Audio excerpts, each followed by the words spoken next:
I was projecting. This meeting of the Indio Planning Commission is now called to order. Can we please get roll call, Ms. Bellman? Commissioner Isiano? Here. Vice Chairperson Gloria Franz? Present. Chairperson Rodriguez Ceja? Present. With Commissioner Jackie Lopez and Commissioner Fajardo absent. Thank you. Please stand for the Pledge of Allegiance led by Commissioner Isiano.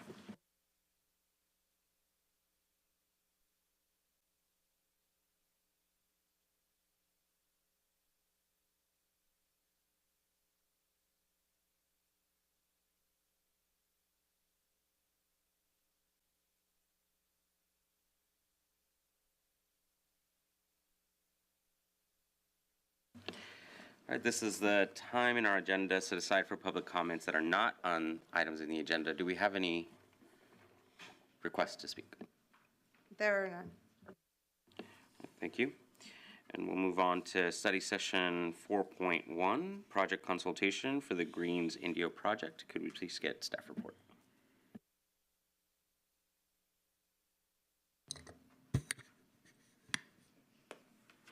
Good evening, Commissioners. Kendra Reef, Principal Planner.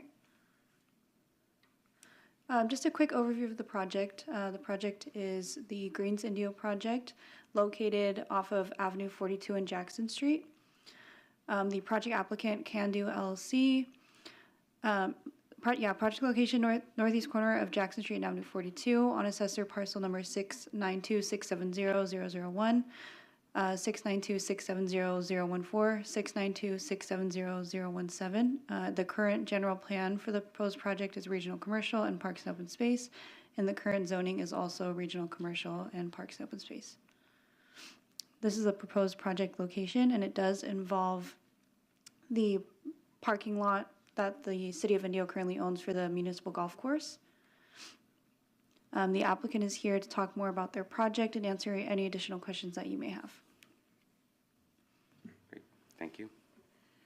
And we'll go ahead and open for public comments.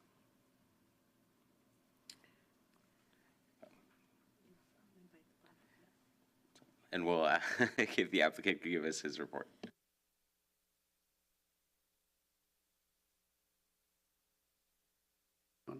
I should have known better. Good evening, Honorable Chair, Commission members. My name is Les Johnson. I'm with TMB Planning, representing Candu LLC and Almquist Development, who are the applicants for this project. Along with me, we also have Tom Carpenter and Matt Reilich from Almquist Development in the audience, as well as Jessica Steiner, who is the architect for this project. So with regards, maybe we could, the next slide. I'm not sure if I'm supposed to click the slides or.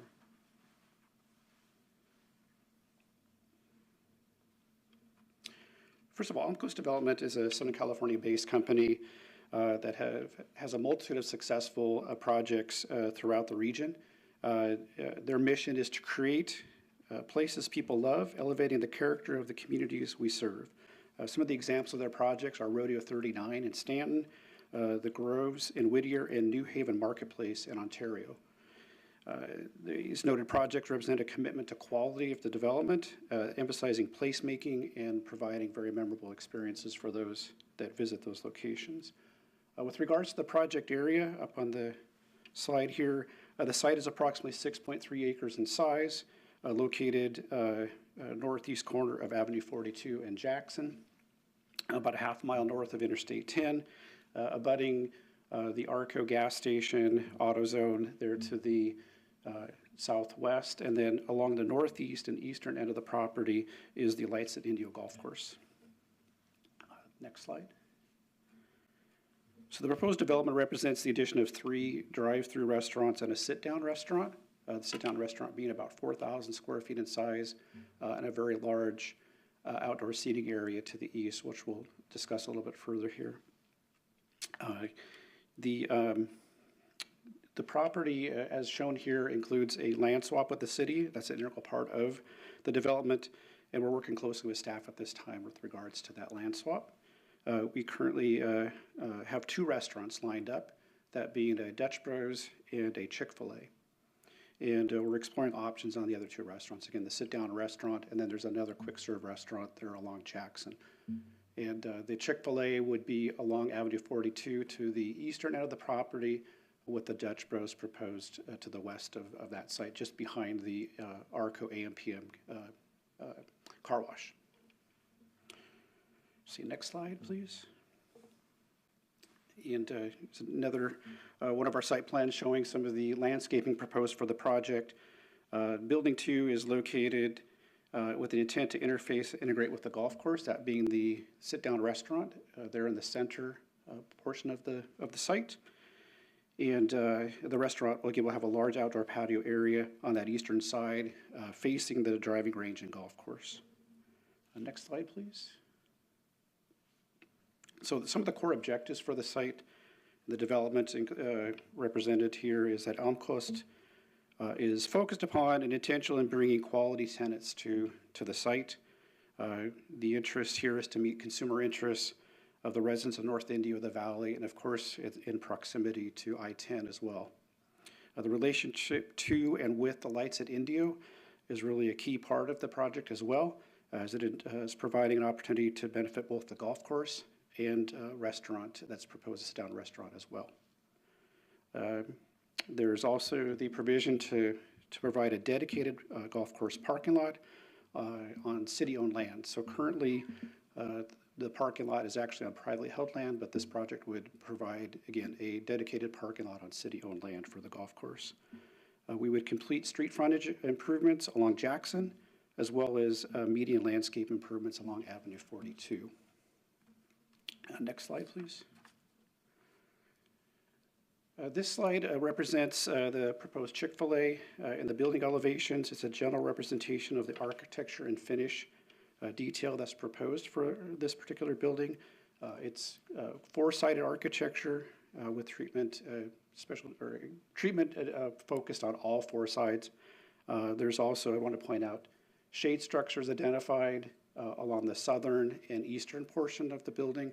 A lot of that's primarily to help with the vehicles and the drive-throughs to get folks out of the sun while they're waiting, and also the Chick-fil-A does a lot of their order taking with their employees outside, so it provides shade for them as well. Next slide. This is the proposed Dutch Brothers. It may, at least somewhat in appearance, may look similar to what you already have with the Dutch that you have on Monroe, or excuse me, on 111. However, the aesthetic treatment to this will be different. It will have obviously different treatments identified with the different siding that's proposed, as well as the stone veneer that's identified on the site. There will be a shade structure identified for the drive-through area where the actual window is. There also, similar to the Highway 111 project, there will also be a walk-up window as well for customers. Next slide, please. So here are elevations for the proposed sit-down restaurant. It's, as I mentioned earlier, approximately 4,000 square feet in size with a large covered dining patio on the east side of the building. It's a desert contemporary design that's proposed with some ledgestone accents and shade canopies, not only for the outdoor seating area, but also along the main entrance on the south side and west side of the building as well. Next slide, please. And this again just gives a couple of renderings of the proposed sit-down restaurant. You can see the shade, extended shade area, if you will, treatment there along the south and western side of the building there. Next slide, please.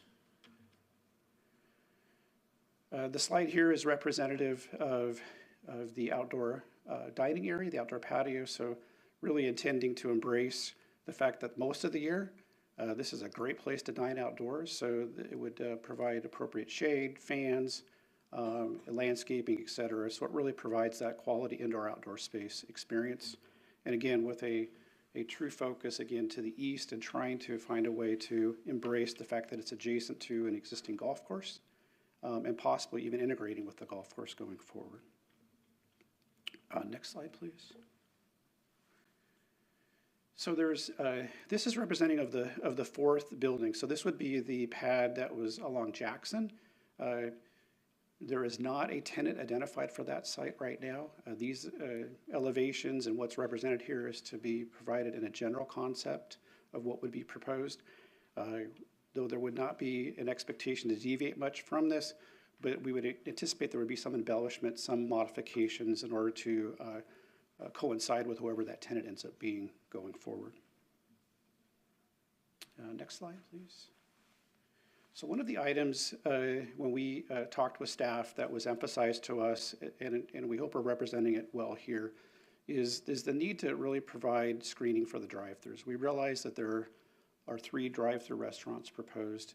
We also understand the value and importance of really trying to minimize the direct line of sight along Avenue 42 in Jackson of seeing vehicles queued up, stacked, if you will, queued up for those drive-thrus. And also realizing that we hope that all 3 of those drive-thrus are very successful. We know at least 2 of the tenants that we've identified earlier have had quite a bit of success here in the valley, and we anticipate there will be quite a few patrons. And so we want to make sure the screening was done properly. So in talking with staff, we came forward with a screening design that includes berms, pony walls, and of course, an extensive amount of quality landscaping. So again, our hope is that at the end of the day, what this development's done, it'll have a very warm and inviting landscape aesthetic along the perimeter, minimizing any direct views of vehicles that are queued up within those drive-thrus, but also beyond that, just having a very nice, again, front door aesthetic that is really an attention drawer in a positive way for people that want to visit the site. Next slide. And this is just another drawing representing the proposed treatment that would be established with the proposed project. So again, extensive amount of landscaping, berming, use of walls were appropriate, and really minimizing any direct views of cars. Next slide. Okay. So this really is a very quick summary of our project. That concludes our presentation this evening. We do appreciate the opportunity to present the Greens Indio to you this evening. We're all here to hear from you. We really value your feedback. We're early into this process. We've made application, but we certainly want to be able to hear from you, answer any questions you may have, as well as hopefully get some good quality constructive feedback as we venture forward through the entitlement process. So our whole team's here to answer any questions you may have, and that would conclude my report at this time. Thank you. Thank you very much. We'll see if there are any members of the public, and then we might call you back up with some questions. Do we have any requests to speak on this item? Oh. But not for this one. So, okay, so no. Okay, so no requests to speak. If we have any, yeah, we'd love to have you back up here. I'm sure we have some questions for you.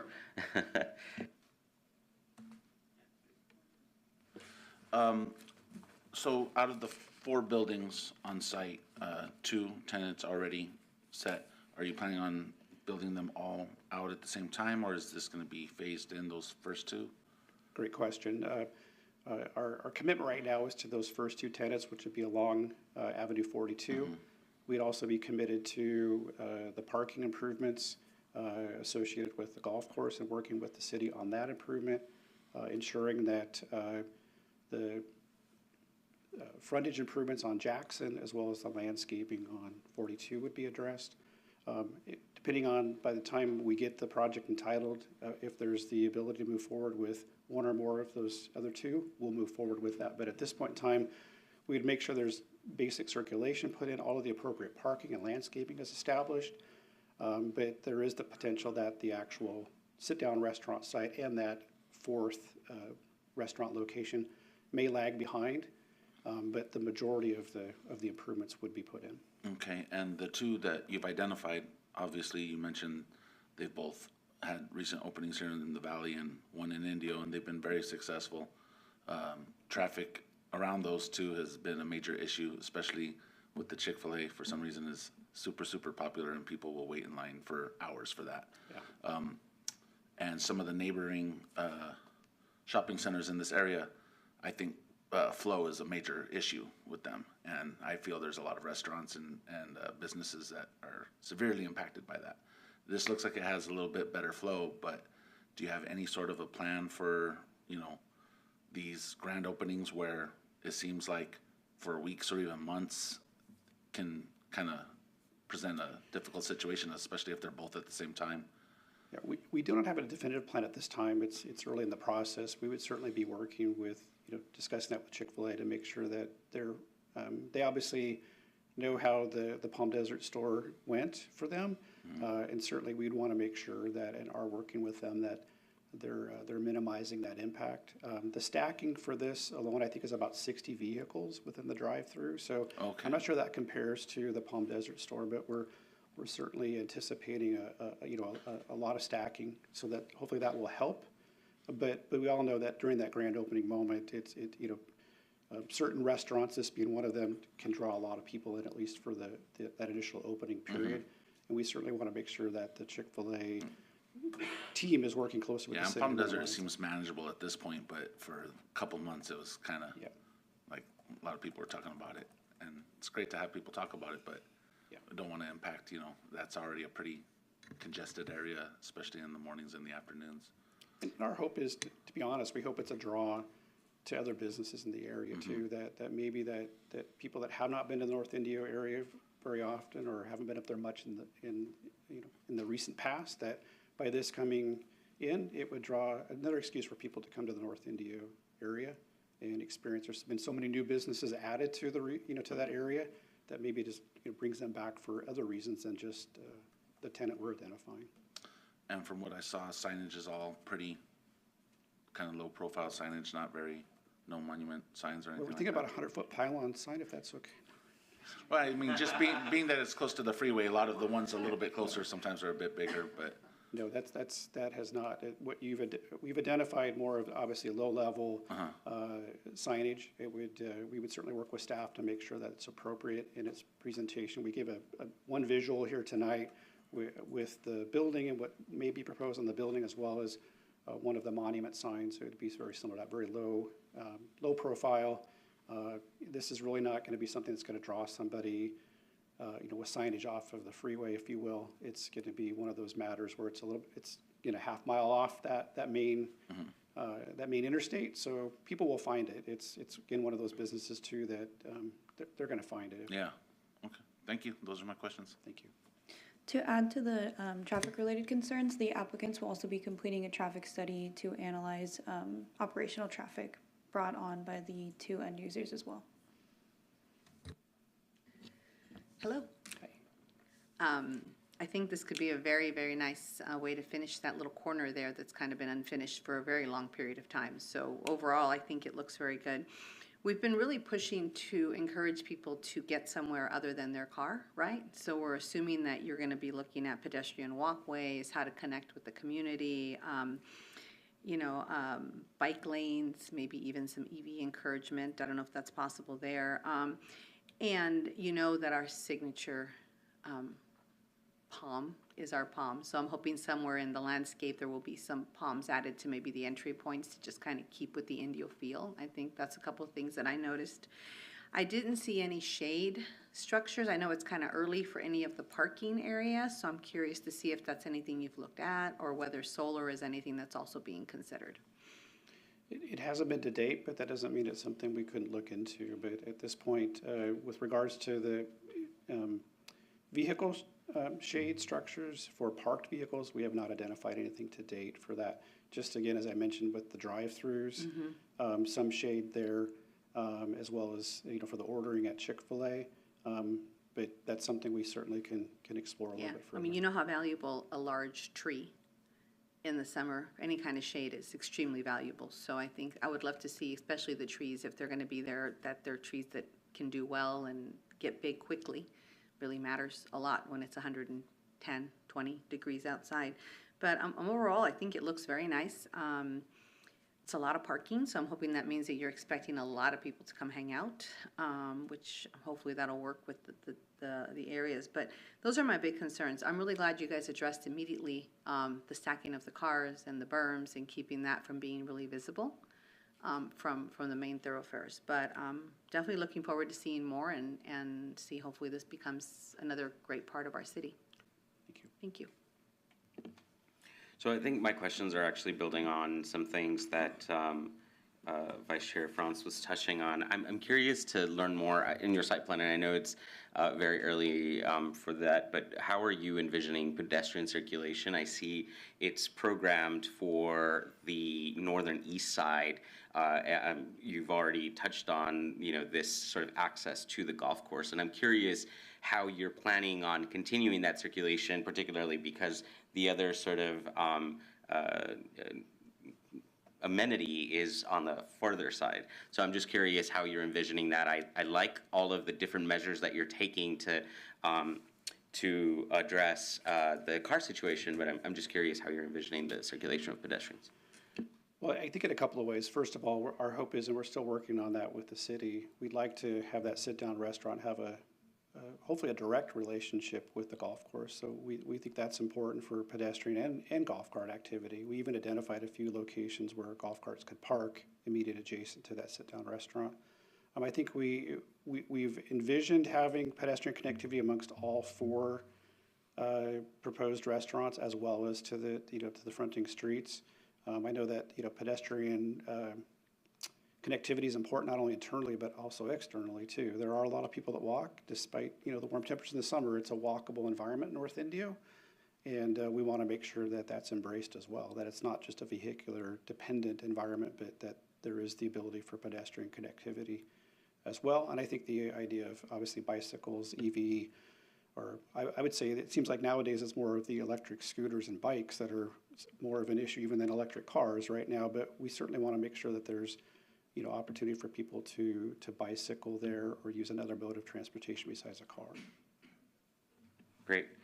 And I guess the follow-up to that is talking about the access to, or something that the Vice Chair mentioned about potentially EV. Have you already spoken to IID about having enough power to give all of the amenities that you're envisioning?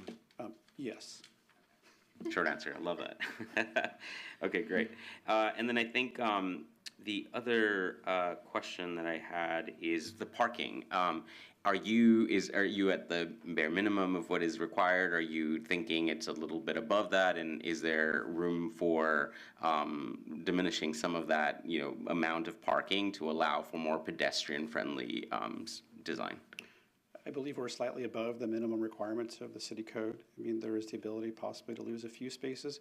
We also want to make sure, though, that we are maximizing that out for the benefit of our tenants. We also know that there's special events that occur in that area. There's the potential of that bleeding into the project as well.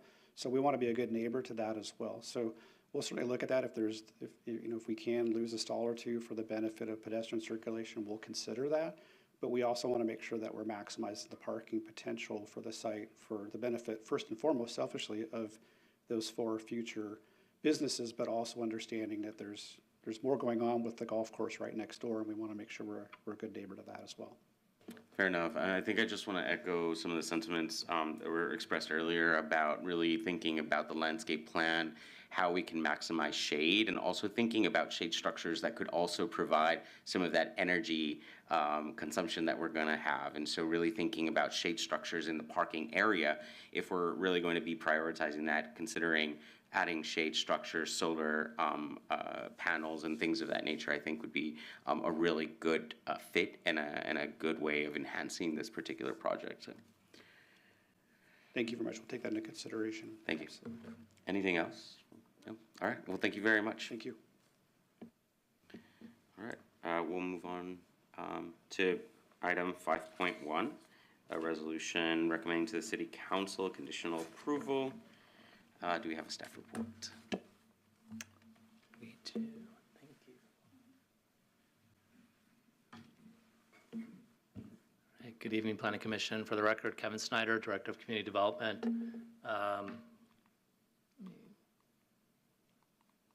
we go. Okay, so this evening, the public hearing item before you is a proposed Wendy's drive-through restaurant on Highway 111. So I'm going to preface my presentation with a couple of comments.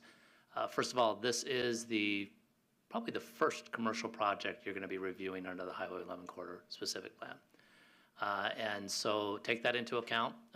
There may be some things we all learn along the way, but we've tried to analyze this at the staff level for overall consistency. Now, I'm going to say out of the gate that this project is not 100% consistent right now, and there are some compelling reasons why. First, the property that's in question is irregularly shaped. It's on Highway 11. If you're familiar with the area, it's between Las Palmas Road and Dr. Carrion. It's immediately east of where the El Super anchored Town and Country Center shopping center is. And it's immediately adjacent to the bank, Community Valley Bank, that's under construction on Highway 11. If you drive that way, you'll see that there's a trailer out there with a sign, Community Valley Bank, and behind that you're seeing framing going up. So this is some property that has been there for a while. It's got existing buildings on it, and this is a proposal to redevelop it. So kind of just to give you the summary, this is a request for conditional use permit and planning review approval. So again, we're in this new terminology. Rather than design review approval, it's planning review approval. The entitlement application process for this is that Planning Commission, you are a review and recommendation body only. City Council reserve the right through the adoption of the Highway 11 corridor specific plan to be the final decision maker on what are called limited land uses, and this is one of them. The limited land uses being things such as restaurants, drive-through restaurants, car washes, convenience markets, and gas stations. So we're dealing with a quick service restaurant or drive-through restaurant, so that means that you ultimately as a body will make a recommendation to the City Council, and they will make the final decision both on the conditional use and the planning or design review. The applicant is Sage Invesco. They're out of Newport Beach. Again, the property is along Highway 111. It's an existing parcel of land. There are 2 vacant buildings on it, one single story in front, 2-story building behind. They used to be old office buildings. They are currently vacant.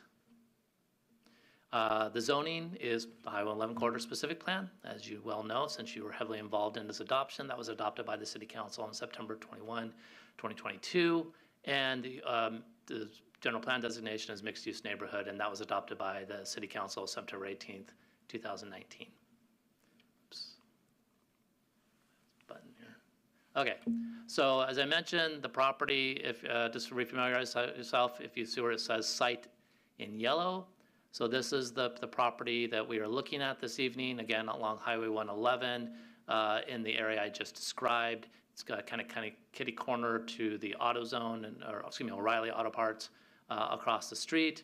So it's in an area that's been built out. It's older architecture in this area primarily. As you know, the Highway 11 corridor has been built out in different architectural styles throughout the many years of its development. This is one of the older areas, and it's kind of that broader town and country center. This is the kind of the town and country center north, if you are familiar with the term. So the Wendy's project as proposed would be about a 3,083 square feet, 3,083 square feet drive-through restaurant with 37 on-site parking spaces. It would be served by an existing driveway that is enters on to and exits onto Highway 111. What's unique about this site is, in addition to being a regularly shaped parcel, it has existing cross-circulation easements with the properties on either side of it to the east and west, which normally under this new plan, we would want that building closer to the street. The plan says it should be no more than 15 feet back. But because we need, the applicant needs to maintain these easements because they are standing agreements, and there is no feasible way to redesign that cross-circulation because it would literally run into buildings if it went further to the south, for example. The applicant made a reasonable case, and staff concurs, that the locating of the building on site, the siting of the building, needed to take into account that cross-circulation situation. So with that, and staff's review of this, and if you read the staff report, you will see that we spoke many times about the cross-circulation drive easements and also the fact that that it's a regularly shaped parcel. It's very narrow. Reorienting the building, the applicant did go through that exercise looking at different iterations of the design, but ultimately came up with this as the best design fitting the site conditions and maintaining that cross-circulation need with the adjacent properties. Again, as a drive-through restaurant, it will be served by 2 drive-through entrances that will narrow down to one singular entrance by the drive-through windows. To orient you, and again, Highway 11 is a little disarming. Well, this may look like north and south. Actually, north and south. North is to your left, south is to your right, east is to your, I guess, if you want to call it north, and west is to your south. Unfortunately, that's the way Highway 111 works. So I had to explain that to the applicant too, unless you've been out here a long time, and it took me many years to get that straight. So the north and south and the east and west are kind of reversed in this instance. But the project does intend to be, as I said, a drive-through restaurant, and does intend to provide that quick service environment. So the project, again, is a relatively narrow site. This is the landscape plan for the project. It does show that there is desert-friendly landscaping proposed throughout the site. And I think the applicant's going to talk about some additional enhancement they're proposing. Jessica just handed out to you the materials board, which I'll get to in a second. This is the project building elevations. So the elevation on the north, that is facing Highway 111. As you can see, it's got a variety of different architectural elements on it, including a fair amount of glass, door entrance, and then different composite material. To the bottom elevation is looking from the west into the site. So this is the west elevation. And again, this is showing different architectural treatments, glass, door entrance, and different composite materials, including stone veneer placements along the bottom of the building as you look to the south of the door area. Oops. Again, we're looking at more elevations. So on the top, this is the elevation that would be facing south. So this is their equipment room. So you'll see that it's a fairly straightforward design with equipment doors. And then on the bottom elevation, this is the elevation that is the eastern elevation. This is the drive-through elevation. So the applicant has been working to create a stronger relationship between the drive-through and the building, integrating the drive-through into the building through both a wall and architectural trellis extension. And you can see a little bit of that in the upper right-hand corner of this elevation. And then that wall will extend around, at least as proposed, around a portion of the drive-through aisle. You'll see in the staff report, staff is recommending that that be continued to the termination of the drive-through aisle, and that's explained in the staff report. Basically, we want to provide that screening functionality all the way through the drive-through aisle, since the drive-through aisle is adjacent and proximate to Highway 111. Oops. So the materials board was handed out. You can see it in front of you, and it's also on the screen, again, a variety of different materials. So the applicant did pay attention to the design aesthetics of the Highway 11 Corridor Specific Plan, which are modern and contemporary. So the design thematic for this project does take into account different design features, a mixture of design features rather than monolithic design features through use of colors and differing materials. So on the staff analysis side, again, this property by the general plan that the City Council adopted in 2019 has a land use designation of mixed use neighborhood. And mixed use neighborhood is intended to be either vertical or horizontal mixed use. It's intended to have a mixture of land uses, including general retail, neighborhood servicing retail. And so within that description of land uses, the land use proposed here is an acceptable land use per the general plan. So it is generally compliant with the general plan. Highway 11 Corridor Specific Plan, when it was adopted, as you well know, it has to be compliant with the general plan. And so as we went through the review process for the Highway 11 Corridor Specific Plan against this project, we determined that the project wasn't fully compliant at this time, but there is a path to compliance, and I'll describe that in a little bit further detail. From the CEQA, the California Environmental Quality Act perspective, this project is covered under the prior environmental impact report that was done for the general plan. When we adopted the Highway 11 Corridor Specific Plan, there was a finding of consistency of the specific plan with that EIR. And then also this project is considered a Class 32 infill project under CEQA. So basically, the long and short of my statement is that CEQA's covered, and there's no need for further additional analysis on the CEQA side for this project. With the application of relevant conditions of approval, the project could be found to be compliant, and also conditions of approval, if ultimately adopted by the City Council, are binding. So some key considerations. So the applicant has the burden to demonstrate that the compliance to the Highway 11 Corridor Specific Plan, that's their obligation to demonstrate compliance. It's our obligation, both as staff and as commissioners, to evaluate compliance and ultimately determine whether or not it is compliant or can be found compliant with the applications of conditions of approval. So the project is a limited land use, and as you may remember from your work on the Highway 11 Corridor Specific Plan, these are land uses that the plan recognizes that are not necessarily the ultimate land uses that the plan envisions for the Highway 11 Corridor Specific Plan, but this is a long-term plan. It was intended to be market realistic. We know that the transformation of Highway 11 is going to take many years, and to balance the private property rights and interests, the plan allows for a certain number of limited land uses within the corridor. As you may remember, the corridor is broken down into subsections, a total of 27 subsections. And in each subsection, there's a limited amount of new limited land uses that can be allowed. So this idea of limited land uses, that applies to drive-through restaurants, that applies to car washes, that applies to convenience markets and gas stations, like I said earlier. So these are the kind of land uses where the plan says it's okay to develop them. We're going to have to go through a little bit higher level of review, which means you're going to go to the Planning Commission, and then you're going to go to Council. And both the use and the design are ultimately going to be decided on by Council with input from the Commission in terms of any recommendations you have. Again, the project doesn't fully demonstrate, but it can demonstrate. And the resolution contains conditions of approval that would need to be addressed prior to City Council reviewing and deciding upon the application. That is the staff recommendation. So I'm going to go through that right now. So you have options today. One is you can recommend conditions of approval to City Council in the form of the resolution that is before you this evening, resolution number 2058, and you received a modified resolution where we corrected some conditions of approval that shouldn't have been in there.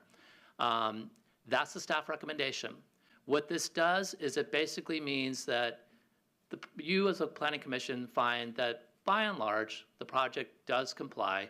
It needs to do a little bit of work before it goes to City Council, but these are things like you need to address, you need to modify the landscape plan, or you need to modify the site plan to show the extension of the screen wall, or you need to provide a little bit more detail on the pedestrian connection from Highway 11 to the building.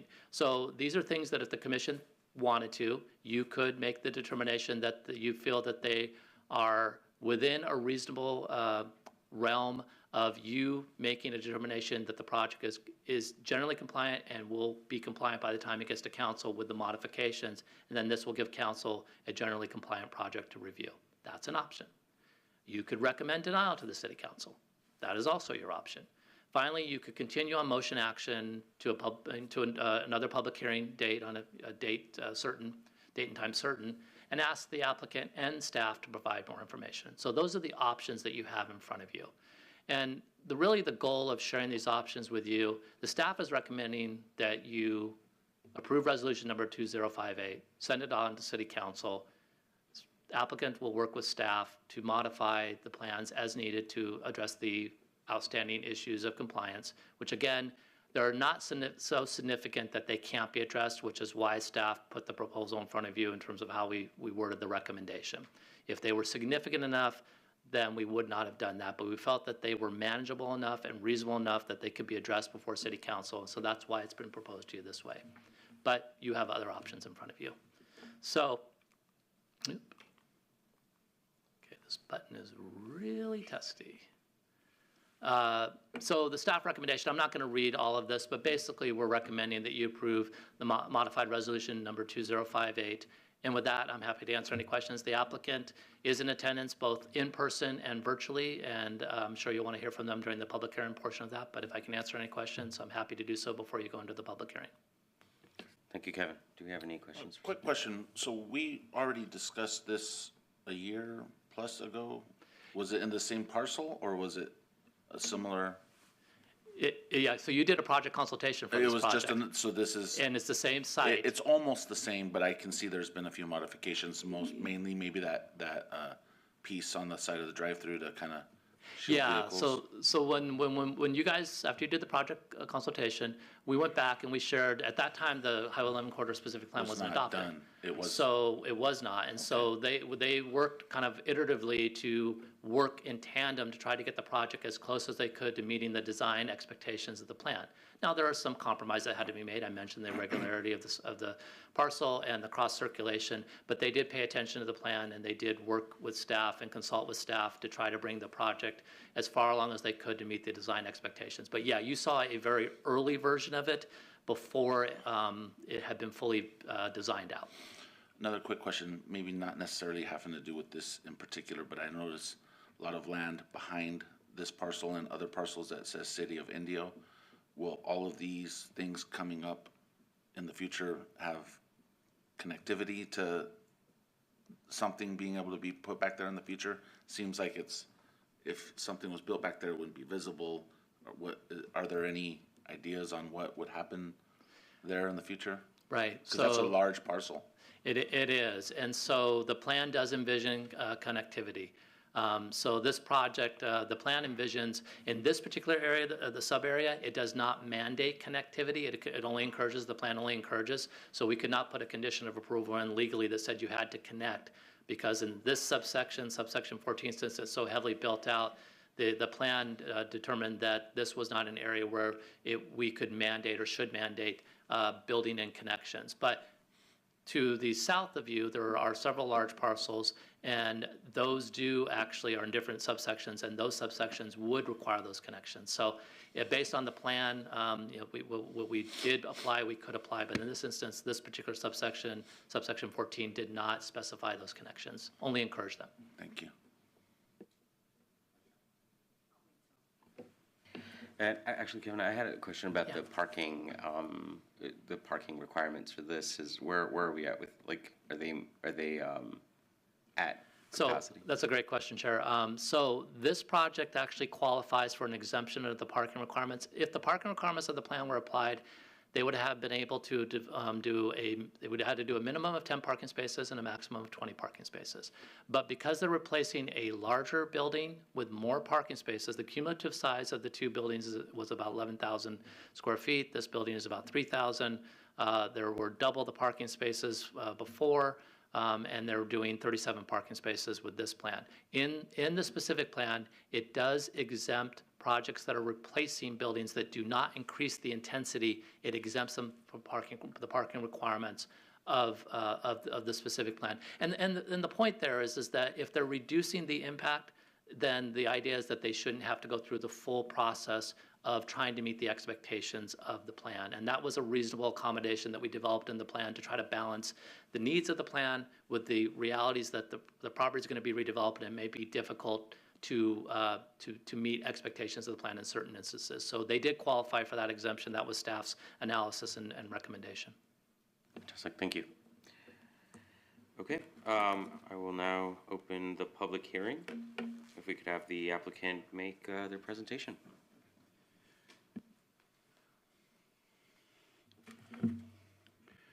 Thank you, Mr. Chair and Commissioners. We're happy to be here. My name is Rich Malikoff with the Altum Group. Happy to be here again after the last Planning Commission, but on a new project. We want to thank staff for all their input and patience with us in getting everything done, and we concur with their recommendation. We have a team here. On Zoom, we have the franchiser for the project, Christopher Wadley with Kadi Foods. We have one of our traffic engineers, Dan Kloos, who did the turning movement study. And with us today, we have John Dotson, the project architect, and we have Ralph Deppish, the project applicant. So we're here to answer any of your questions. We have a PowerPoint for you that goes through the process that we went through to get where we are today, which Mr. Dotson will present. And I'll come back later to talk to you a little bit about some landscaping changes we made. Thank you. Good evening. My name's John Dodson. I'm with Army Davis Newlove Architects. My address is 1330 Olympic Boulevard, Santa Monica, California. I'm the architect for Cotty Foods, and I'd like to give a brief presentation. As you can see, we have a 3D rendering here that does show, is there a laser in this? No. Well, you can see we were talking about that we do have screen elements that we pulled from the building to help screen that drive-through. So, and we will work with staff on updating that. So I want to start with when we initially started this project. The initial layout of the building was parallel to the street, and it was not ideal because that you'd see the car, you'd have the drive-through stack on the street, and furthermore, the back of the building would be visible from the highway. But the reason for this was the fact that there was a sewer line that was bisecting the site. That's what that diagonal line is across the site. So we spent time working with the city to determine if that sewer line could in fact be relocated so it wasn't an issue, so that the building could be built or sited the way we wanted. Because there were issues with, not only do we not like the drive-through stack the way it was because it was awkward to get into, but we also didn't like the parking behind the building because it wasn't visible from the street, and we saw that as a safety issue.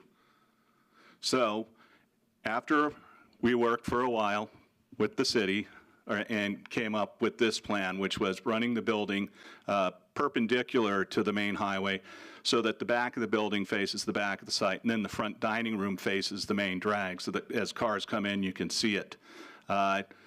We also went to, with this, we had more room so we could do a Y-type drive-through lane, which is a more efficient way of running the drive-through because it gets 2 cars in the stack, and if one's taking a lot of time, the other one can move along, and we have about a 13-car stack. So this was what was then proposed to staff, and we had our initial meeting about a year ago with this design. As we went on working with staff, we further refined the design. If you look at this one, looking at this one, we had the drive-through lane exiting directly out towards the highway. In the revisions, we have the drive-through lane now exit into our parking lot, not directly onto 111, and that would allow so that you wouldn't end up with cars going directly onto 111. And then we were able to also, the next iteration was we started looking at, there was concern about access for delivery trucks and garbage trucks. So we had LLG do a traffic or a turning study for both the delivery truck, which is this one, and it was determined that the way the current drive-throughs are, it could come in either traveling north or south, depending on how it works, and service the building, and it can wrap around the building and exit from the rear. And then for and then the garbage truck can come in, and he can come in either way. And we, one of the other things we did was turn the trash enclosure 45 degrees to make it easier for him to, for the trash truck to service the site. So this is the plan we came up with. We also have not only do we have the screen elements, we also have a small screen wall at the end of the drive-through lane to prevent headlight glare from getting onto the street. And then this is our proposed landscape plan. Now, it's our understanding that we can add additional shade trees to help with that. We were studying doing diamonds to add trees at both sides of the parking lot to help with that. These are the elevations. This is not a typical Wendy's. We have upgraded the design. We've built the back of the house up and added articulation with the pilasters and the stone veneer, and we've set this high enough so that all the equipment's screened on the roof because that's not typical to the prototype with Wendy's. In addition, we've raised the front dining room, and we have a spandrel glass on top, and what that allows for is it gives a more vertical presence for the building on the street. So that's something that we typically do that's not typical to the Wendy's prototype. And again, this is a revised suggestion of where we'll be adding some shade trees to the project.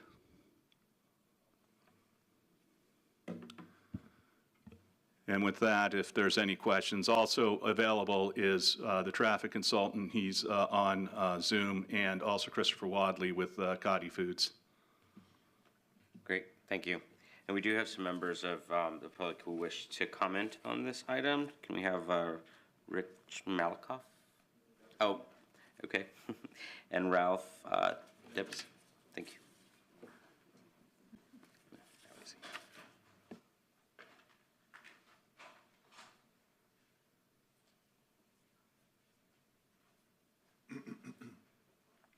Good evening, Commissioners, and my name is Ralph Deppish. I represent Sage Invesco, the developer of this property. It has been a bit of a journey. Yes, over a year ago, we first met with you all in discussing the project, and John has done a good job of reiterating the challenges in the process and the improvements that we made.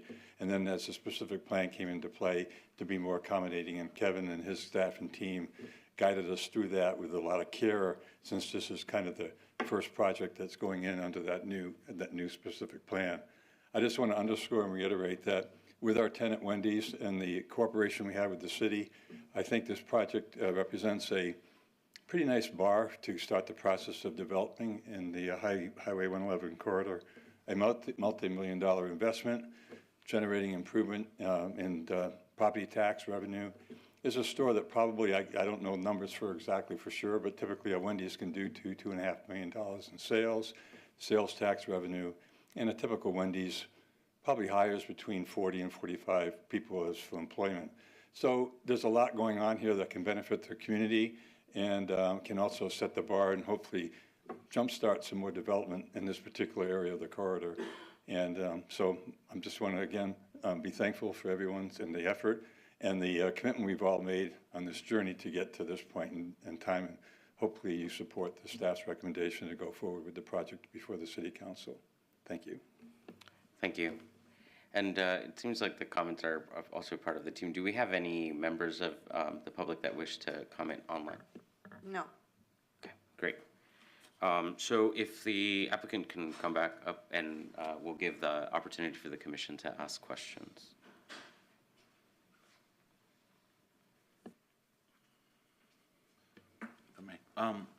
So I had a question. Can we pull up the site plan again, the overview of the parking?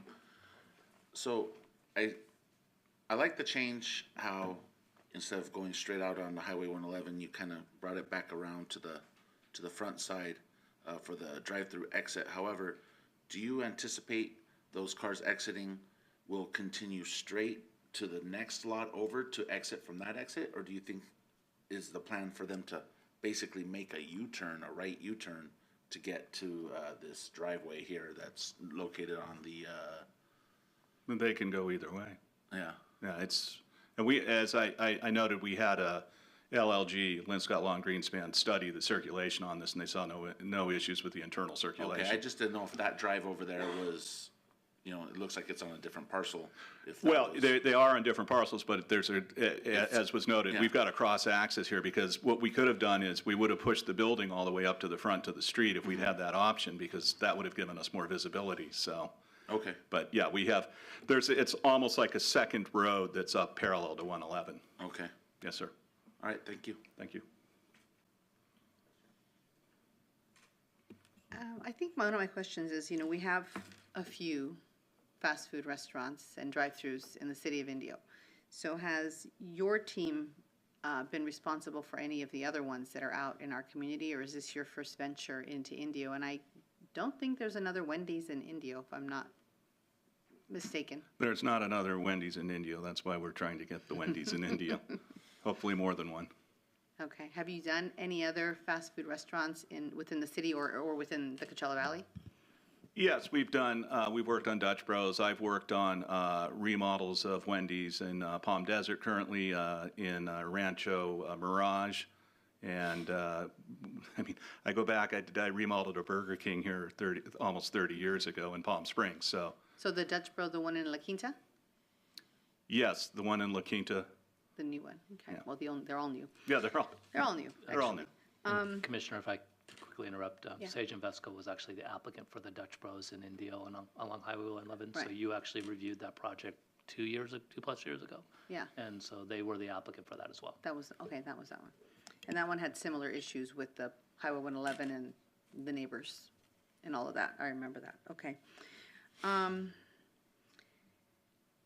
I mean, no, I don't have a ton of questions. I mean, this is kind of a difficult parcel and a difficult shopping area because of the old buildings and how it was built. So I actually do appreciate you taking all the time to try and figure out how to best place this. So I do appreciate that. I mean, it's a Wendy's. You can't do a whole lot to the building, right? Well, we've It done. looks very nice. Yeah, we've improved it definitely Right. over, and we have these discussions with corporate all the time. Yeah. You know, here's what you should do. Okay, yeah, I don't think I have any other questions for the applicant. I might have some for staff, but in a minute. Thank you. Right, thank you. So my question is really around understanding more about the outdoor seating and pedestrian access.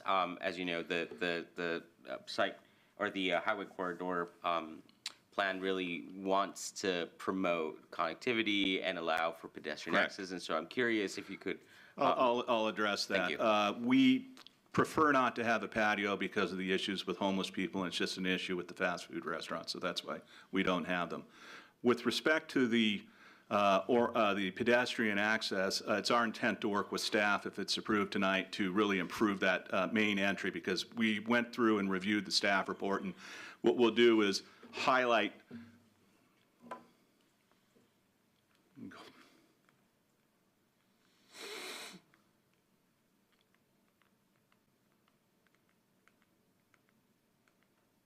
So our intent would be to really highlight the main entry that faces the street, have a pedestrian, some way of making it clear, because the problem is the way the site's bisected, it doesn't have that pedestrian feel to it. Because if we didn't have that cross-access easement, you could push the site up against the street, and then you could have an entry that kind of has a garden into it. But our intent is to really highlight that entry and work with staff on that at the, up in the front.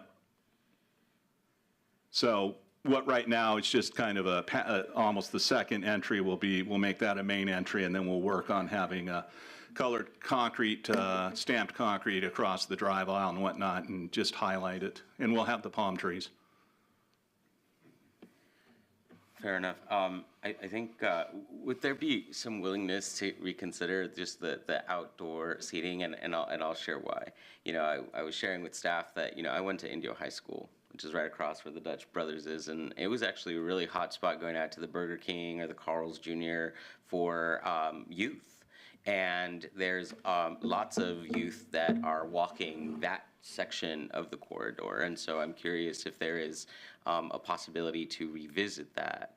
I have Christopher Wadley. He's on the Zoom. I don't know how to bring him up, but he'd like to address the commission.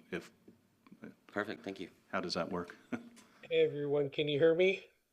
Yes. Hey there, I'm Christopher. Sorry, I apologize that I couldn't be here tonight. I picked up a pretty bad flu. I'm not doing well. I'm sorry if you can hear my voice. But regarding outdoor seating, it isn't the end of the world, and it's not that we can't do it. I will just tell you, and I'm saying this from real experience over the last 3 years on the Wendy's Corporation, we are having a real hard time with patios. They either are not used, or they are used by people that create issues. And then in addition to people that could create issues, we've had homeless issues in different cities. Now, I am not very clear on Indio and where this section of the city is and what the homeless issues are, transient issues are, whatever you want to call it. I'm not clear on that. But I have dealt with some very severe issues in Riverside and Glendora, places I didn't think I would, and we put in patios, and it's become really problematic because we've had to literally draw in security and or additional police resources. So, while the general concept of a patio is great, and just know that I come from other concepts that had what you would call like patio centric vibes. Um, it's not the end of the world for us to do a patio here, but between the climate and I have to ask you as the city, between any demographic issues, like, is it beneficial? That's my question. Because I have really had to, first time in my life since COVID, really have to decide, can we do a patio or not? And for the first time, I'm dialing down on patios, which is weird because I've lived patios before this concept and these times. So, what are your thoughts? Okay, before we get to deliberation, I think I have one more question about the car access. I see that the drive-through has two entrances that leads eventually to just one lane. Correct. So I'm curious about that decision and if there is any opportunity to rethink that and in relation really to the landscape, because and I see that you added those sort of modifications. What I think making reference back, and I want to, with the caveat that, Director Snyder told us this is phased out, and we know that market will dictate a lot of this, but really the vision for this corridor is to start changing the way that these projects are interacting with the community. And that was really the endeavor of that specific plan. And so I'm curious if there is a possibility of reconsidering this landscape plan and this entrance to allow more of this corridor mission statement really about connectivity, access, pedestrian access, and just want to make the comment that I can recognize that that might be an issue in other communities, but like I mentioned, I drive through that corridor all the time during the time the students are coming out, and it's alive, and so I'm just curious where we are with the drive-through. I want to understand it a little more, and then want to understand if there is possibility to rethink that landscape plan to provide more shade and to start promoting more of this pedestrian connectivity. Okay, well, I'll address the landscape issue first. We do plan on adding more landscaping, more shade trees, and like I said, working on the front of the building where the people would be coming in, which is off the street 111. So we do intend to highlight that not only through landscaping, but through architectural treatment of the front of the building. With respect to the drive-through lane, we're going with the wide drive-throughs because they're more efficient for moving the cars through, and it also adds 3 cars to the stack, so you don't end up with cars coming out into the drive-through, into the parking area. And in the plan, we've kept the drive-through at the rear of the site so it's not visible, so that you can engage from the street if you're walking on the street, and there won't be the conflict with those cars at the back. But the thought is it's just a more efficient way. We've done it both ways.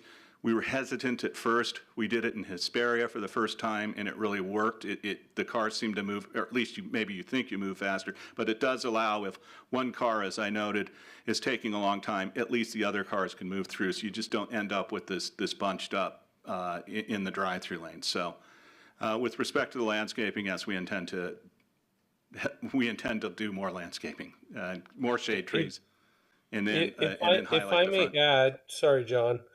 If I may add, Christopher, here, let me ask you this, and I say this with seriousness. If outdoor seating is critical to this new specific plan, and we're learning, as you are with your new plan, it's something we can consider to a degree, but I just want to make sure it's an intelligent decision. I've done it. I'm a big fan of patio seating, but let me ask if this is something that's a critical component we're willing to work with you on it, but maybe we consider just to what degree. Does that sound fair? Chair, can I interject just quickly on this, because I think it's starting to get into a little philosophical argument, and maybe just to bring it back to some factual information for both the applicant to consider as well as the commission. So like every community, we have a homelessness issue, and no one is going to dispute that. I think what may be unique about Indio is that we have approached it somewhat differently than other communities. I had the opportunity to sit in a meeting with the chief of police last week where she was describing our homeless response program, and it is unique. We are one of the few police forces in Southern California that has a dedicated officers who focus on homelessness response. We call them our quality of life team. That is staffed by a clinician who is trained to interact with homeless individuals. The goal is to get them, if they're willing, we can't force them, but if they're willing, get them access to services and help them get off the street, if possible. In Indio, and we do stand out in the Valley, and perhaps even further beyond that, 75% of homeless individuals in Indio have been housed. We are not 100%, but we have done an amazing job. So I am not going to tell the commission or the applicant we don't have a homeless problem. I think we have a very comprehensive response to it. It's a model that has been studied by other, not only other police forces in Southern California, but nationwide, according to our chief, and it actually has been recognized by the federal government. So I think we have an effective homeless response program, but certainly the applicant, I think, is asking a reasonable question for the commission to consider as you advocate, or at least the chair is advocating for the outdoor seating situation. But I think it's helpful at least to give that factual information into the conversation so that both the applicant is aware and the commission is aware of what the city of Indio has been doing and will continue to do, because this has been a supported effort not only by the chief of police, but by the city council and the city manager. Thank you for that clarification. Are there any other questions for the applicant? No? Okay. We're going to go ahead and close the public hearing, but we might have, do you have questions for staff? No? Maybe? Okay, we'll go ahead and close the public hearing. Questions to staff? Kevin, I think my only question is, there was a lot of work done with Highway 111 specific plan and what we were trying to do, and I agree with the chair that we were trying to create that connectivity, the feel of walking, and I know that there are limits with a project like this, which is pretty much already built out, so you can't do a lot of this stuff. The other big concern we always hear is, how many fast food restaurants do we need in Indio? So I'm not saying it's not needed and probably wouldn't be successful in that area, but do you have any idea how many we have, in that neighboring vicinity? Boy, you're putting me on the spot. I would say somewhere in the range, and I hate to speculate, but I'm going to say somewhere in the range of maybe 5 to 6 along Highway 11 in that area. Okay. Please remember that until this plan was adopted, west of Clinton, the previous specific plan covering that area did not allow drive-through restaurants. So west of Clinton, you do not see them. It was in this kind of central area of Highway 111 that you see them, and those were subject to different regulations than west of Clinton. The plan was intended to be market realistic. As you may remember, that's why we had it led by an economist, a real estate economist and real estate and land use economist firm. The challenge of doing planning documents is sometimes you put planning documents in place that don't pay attention to market forces, and you end up with a plan that doesn't work or that sits on the proverbial shelf. We wanted to have a plan that worked, and we wanted to have a plan that was realistic. So a whole major point of the plan was to balance the vision of the general plan for a more intensive, dense, connected Highway 111 with the market forces that affect all of us, and make sure that the plan didn't create something that was unattainable or that continued to let Highway 11 not develop and transform. So that is why this concept of limited land uses was put into place. The hope is that somewhere down the line, the land will become so valuable that some of these limited land uses will convert to other land uses. And you've seen that happen in other communities. At a point of development, land use intensity, density, there is a transformation that happens, and that's a market-based transformation. We kind of set the table, but then the market does the rest. So that is why we went down this path of limited land uses. I don't think that the commission should really focus on the volume of quick service restaurants or fast food restaurants. I think the plan's intent, and it's not only the intent of this plan, but we did it with the Unified Development Code, is to focus on good quality design. The market reality is that, and I think it was already happening, but COVID bluntly hastened it, is that many businesses have chosen to stay in or go further down the path of the drive-through model. We have an example in the city of La Quinta where a business is moving out of a non-drive-through and building their own building with a drive-through because they have determined that is needed. Right. So I think the question in front of you, if I can say that, is really more design-oriented. The use is a conditional use because it's a limited land use. And the council wanted to have the use considered by them, so it's conditional. You are to make a recommendation on the conditional use and the design. But I think really the question in front of the commission, if you want my opinion, is design-oriented. This is a challenging site. I think the applicant shared with you that they would have done things differently, but they had some constraints on them. We would have done some things differently at the staff level to force a different site design if those constraints weren't there. So I think this is probably at best a happy medium of all parties. The outdoor seating, the chair has raised that. The applicant has shared their concerns. It doesn't sound like that's off the table.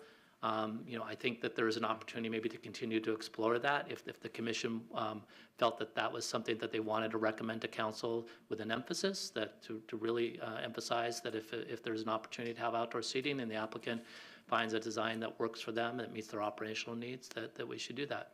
We've heard this concern from other parties as well, that outdoor seating it can be problematic, and so we're balancing those interests as well. Correct.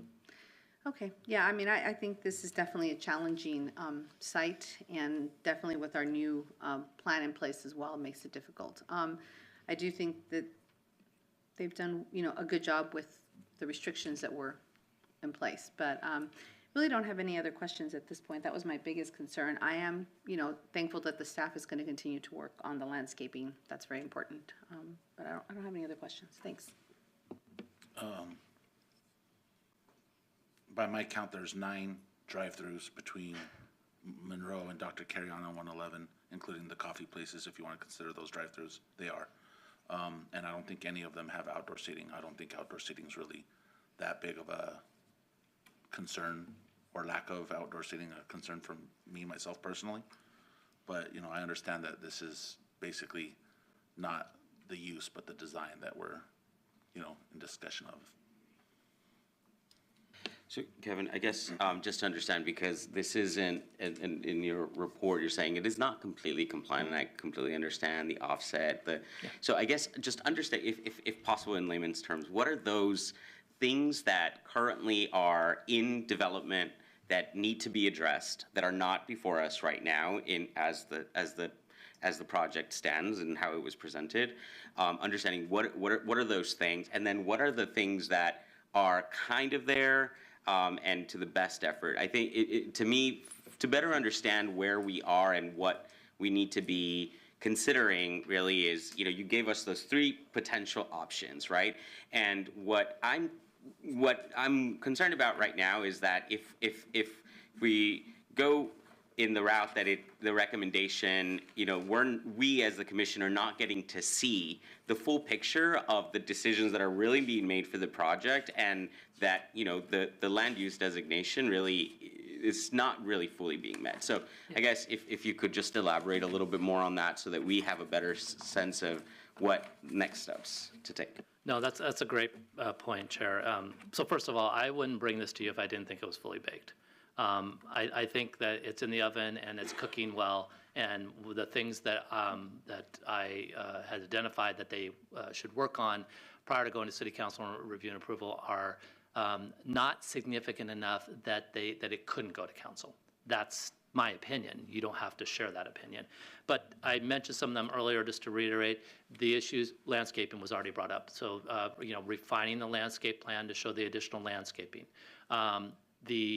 One of the questions that was unclear from the submittal is where the primary door was. You heard the applicant's architect talk about that they're going to modify the plan to show that that primary door is the door facing towards Highway 111. The pedestrian connection, that was a big point of the staff analysis in the staff report, is that because that pedestrian connection crosses both that drive aisle for the cross circulation and the drive aisle for the fast food restaurant, we really need to understand how that's designed to make sure that it's a safe interaction and that it's clear to the drivers that this is a place for pedestrians. So as the applicant's architect indicated, they're going to give us more detailed information. So those are some of the examples. Let me just quickly read through this. Another example, they did a photometric lighting plan. Well, there's just a couple of areas where they went over the standard. So they just need to refine that plan. Pretty much they're meeting the standard of having zero light impact at the property line. But right at the western property line, they go over just a little bit, not much. So it's refining that. So these are the kind of things where they're not so impactful and they're design, kind of minor design issues at the end of the day that they couldn't work with staff, if you agreed, to refine these things and bring it back to council with these issues addressed. And there's a total, in the staff report, these are listed on pages 113 and 114, and there's a total of 15 items. But again, these are minor things. These are design tweaks or minor design modifications. So from staff perspective, we felt that they were not so significant that it couldn't go to council, have these worked on, and then when they've addressed all these, then we put the final package with these items addressed in front of the council. Thank you. Okay, well, let's move into deliberations.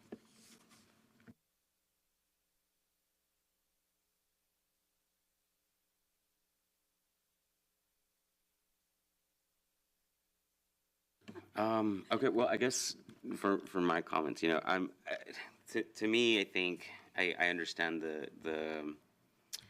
the sort of philosophical reality that market really is driving this sort of investment and development.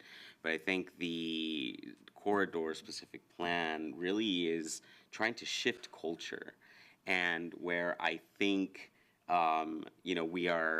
this is really the first project that we're seeing that it's coming up to us, and it's really challenging these decisions that we as a commission really put forward, that the council approved, that the community engaged with. And so I think for me, this is what, as Kevin was saying, is on the table, is the design. There are elements in here that are very much contrary to what the vision is intending, and particularly this pedestrian access, right? Like being able to make these a more walkable city, making it a more walkable corridor, and that, in the long term, we want to see that change, and we know it's going to be gradual.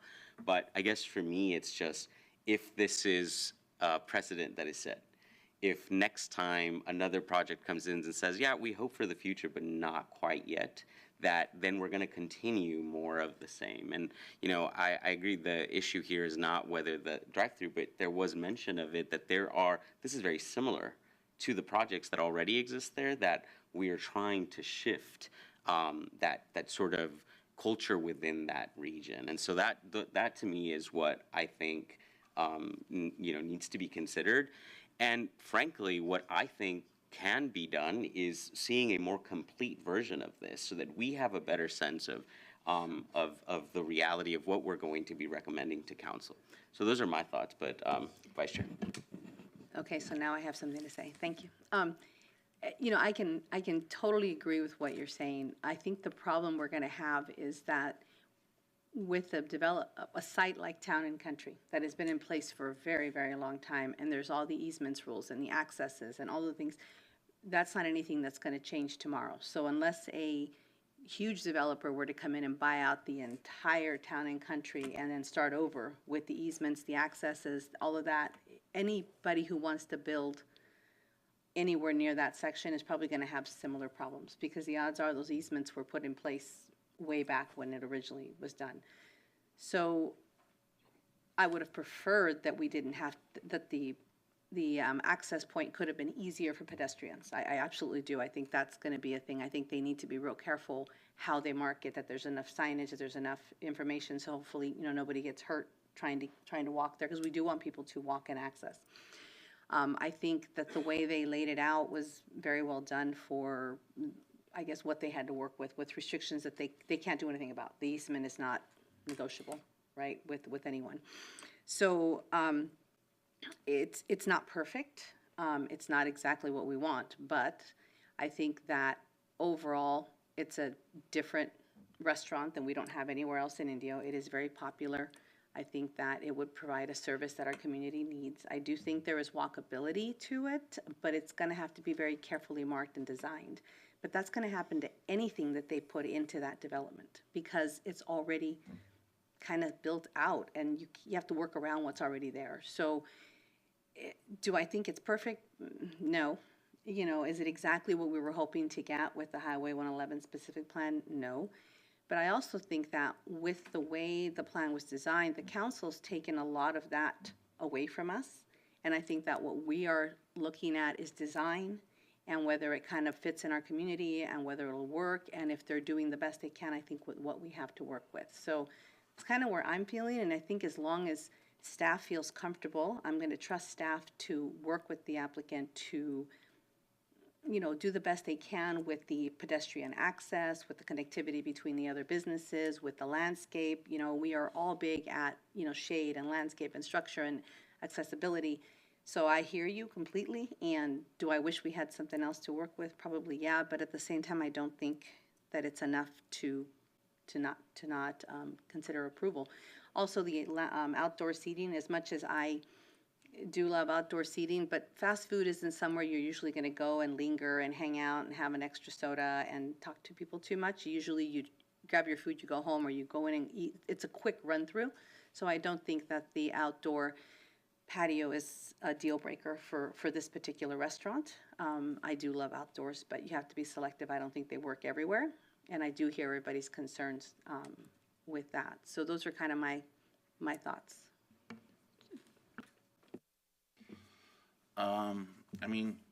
As far as connectivity goes, there's a sidewalk runs up that whole side of 111, and I don't know what more can be done, as far as any of the other businesses on 111 all have this similar issue, if being the fact that it crosses the drive-through, perhaps it's just somewhat of a extended, raised, speed bump type situation to, distinguish that this is where there's a pedestrian crossing. I understand that's important. I would still imagine 99% of the patrons are going to be drive-through or pulling up into the parking lot and walking in, rather than, the pedestrian crossing. As far as the outdoor seating goes, out of the 9 that I counted, none of them have actual outdoor seating areas. The only restaurant in that area that I can think of that has any outdoor seating is Sloan's, and they have like 4 tables on their front corner. And I do know that they have homeless problems there on their patio. Often they're having to deal with that in the mornings especially, and they've had a lot of vandalism problems on their patio and in their back area. So I understand that concern. I agree with Gloria that, it is a popular, choice for fast food, people who want to eat fast food, and there's hasn't been one in Indio for many years. There used to be one right down the way where the Chinese drive-thru is now, was a Wendy's when I was growing up. So I think the design's pretty nice. I have faith in staff that they're recommending what they are because they know what, needs to be changed before it gets brought to council, and I'm sure that they'll work with the applicant and make sure that that happens so council sees a complete picture. Thank you. Chair, could I make just Yes, one please. additional comment? Something I failed to point out is that in the plan, the city has an obligation to improve the public space for the connectivity that the commission's talking about. And so particularly in built-out areas like this particular site is located in, the plan envisions a much different public realm, public space. So in addition to the connectivity that should connect between the public space and private properties, and between private properties themselves, the city has an obligation through the plan to eventually plan for some of the vision that the chair was talking about, and that's going to be somewhat accomplished in the public realm. And I just want to make sure that that's on the record. The plan not only looks at private properties, but also anticipates that over time, Highway 11, the public space, the travel lanes, the sidewalks, bike lanes, things like that will be modified and transformed as well. What that looks like, I can't tell you because it hasn't been gone through a design process. But I just wanted to share that there's an equal emphasis, or will be an emphasis over time, on improving that public space to also create the environment, and working in with the private properties, both those that exist and those that come later. Yeah, I appreciate that, but I think I'm going to respectfully push back on the narrative that like we are not ready to start creating a walkable city. That, I think, to me is what should be always on the table, particularly for this corridor. And so I think, like I said, I'm respectfully going to push back on that. I think Kevin was very clear about, we are addressing this unhoused issue that the city has, that we know we have. But, also I'd be very interested to see a market study of all those students that do want to utilize the outdoor. I'm telling you, it's been a long time since I was in high school, but when I was out there, I remember, we'd walk to that gas station across the street from Indio High School to buy some mochachinos, or I don't know, whatever they're called. And it was a thing, and there was no life. There was no moment of access. And so I want us to also think about what is already there, and how we are making decisions, recommendations that are going to be pushing this vision forward. And so that to me is really what I'm trying to express. Kevin, could you bring up the slide of the three sort of things that we can consider? So I'll share this. Is that, to me, I think we can be in a position to say, continue the motion to another time certain. One, to get the best full picture before we do a recommendation to council. One. Two, because we are talking about landscape modifications to the current landscape plan. To me, I think there's an opportunity for the client to take this back and say, okay, we recognize all the challenges, all the things that were on the table. You can't go back. You can't push too far, but what you can, there's an opportunity to do so. And so I just wanted to, put that on the table for all of us to consider, that, we can revise this in a more complete sense if we're not going to get, like the vice chair was saying, we are not going to get, it's not perfect. Can we at least see what the applicant's sort of full, try? Chair, could I make a suggestion on the outdoor seating issue? I think the applicant representative for Wendy's has expressed an openness to dialogue. Perhaps a suggestion for the commission to consider on this particular issue is if you were willing to give staff the opportunity to work with the applicant to look at this matter. We also have on the Indio Police Department, we have staff that are trained, crime prevention through environmental design individuals. That's a certification program. We have individuals who are trained to assist us, and we could bring them into the conversation and talk about the issue of outdoor seating. And then before we take it to council, I could bring it back as an information item and share the results of that conversation with the commission. If that's, I'm speaking specifically to the outdoor seating issue, because I think the applicant has indicated a willingness to look at it. They've expressed their operational concerns with you. This may be something where if there was an opportunity to sit down and look at it further, to bring in the CPTED trained individuals from the police force to give their perspective, then perhaps there might be some sort of resolution on that could be looked at, and that could be shared with the commission before we go to council. So I'm just throwing that out there because I don't think the applicant has said no. I think they've expressed their concerns. They're not unreasonable concerns, but they've expressed a willingness to dialogue. So I just wanted to share that idea with you if you did want to have that issue looked at and get at least a touch of what the resolution proposal is. Okay, so to me, the outdoor seating is not a thing. I think with it's a fast food restaurant, so that's not the part where I could see where I wouldn't mind seeing more information would be on how you figure out that connectivity, the walking access. Because that is a little, I don't know, tricky, maybe is a good word. And also the landscaping, because that's become a big thing. So if we were to request that this be brought back to us, could this be done in a, I mean, I know that the applicant's been, this is a year, process, and it takes time to develop anything. How quickly do you think we could see that brought back before the Planning Commission? So if you're talking about a non-continuance, you're more of an information sharing approach, is that what you're talking about, Vice Chair? Or are you talking about continuance? No, I'm thinking a continuing, and then at the same time, it would be nice to have all 5 commissioners And maybe here instead of, 3 of us is another reason I'm thinking about it. Now, if there's some reason the applicant doesn't want to do that, of course, then we can just move forward with the options that we have now.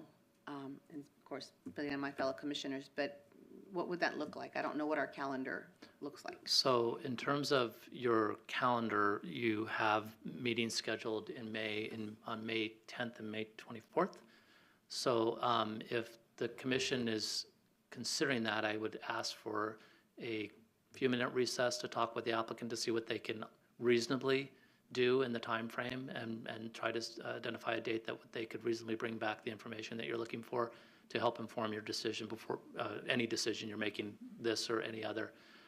So if the chair is willing to grant me a 3-minute recess so I can confer with the applicant. Absolutely, thank you. Okay, thank you.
I am not sure if I'm being heard.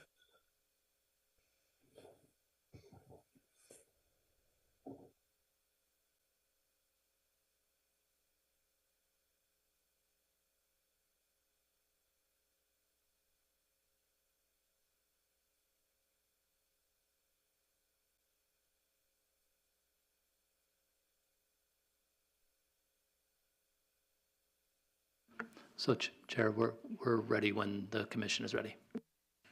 Thank you. Okay, so I think, thank staff for moving this along to us. I'll go ahead and entertain a motion. Okay, I'll make a motion that we continue the public hearing to our May 10th regularly scheduled meeting and direct the applicant to provide the additional information we are asking for, which includes connectivity, walkways, and access for pedestrians, and also a more complete and hopefully finalized landscape plan. I'll second. Can we please get roll call? Commissioner Asiano, Yes. Vice Chairperson Franz, Yes. Chairperson Rodriguez-Saha. Yes. Motion carries. Thank you. And we thank the applicant for your willingness to work with our staff, and thank you to staff for helping us figure this one out. Thank you. Thank you. Okay. We'll move over to commissioner comments. Nothing? Okay. Is there any staff report? There is not, Chair, it was not agendized, so we don't have any staff report this evening. Fair enough. Okay, so we'll adjourn to the next Planning Commission meeting, May 10th of this year. Thank you.